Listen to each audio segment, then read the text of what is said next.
Charlie Winter with us this morning here down at Westminster, who's an expert on jihadism. Now, we're going to get this phrase quite a lot, aren't we? Lone wolf. It's a bit of a sort of convenient, you know, snappy, tabloidy phrase that we all use. What does it actually mean? Because what is the difference between, for example, somebody being given orders by so-called Islamic State and somebody being inspired by so-called Islamic State? It's actually quite a subtle distinction, isn't it? And one can merge into the other.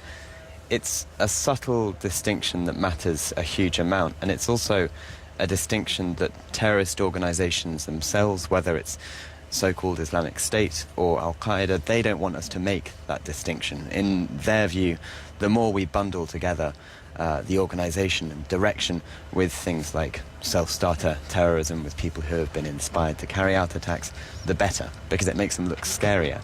And it makes it much easier for them to get their end goal of polarising and unsecuring what people feel like just going about their daily lives. And already we've seen in the reaction to this terrorist attack, people on the far right calling for immigrants not to come into the UK.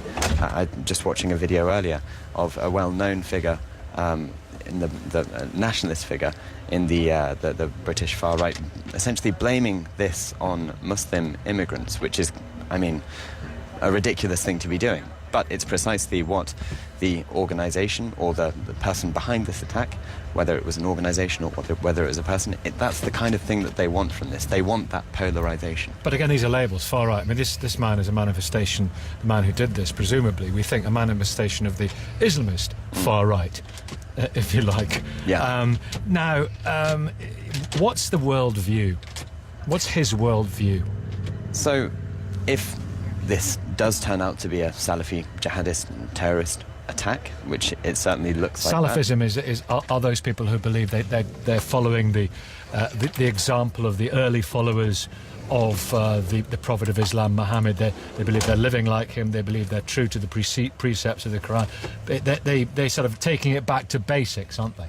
Yeah, and it's very important to recognise that by no means are all Salafists anything to do with jihadism.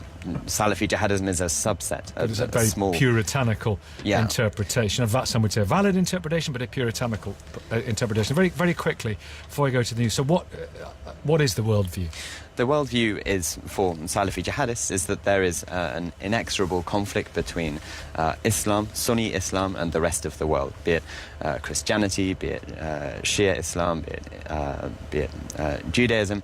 And essentially, in order to correct this imbalance, this corruption, as they view it, there needs to be a violent conflict, and that's what this kind of thing is geared towards. Charlie Winter, thank you very much indeed. It's 8:31.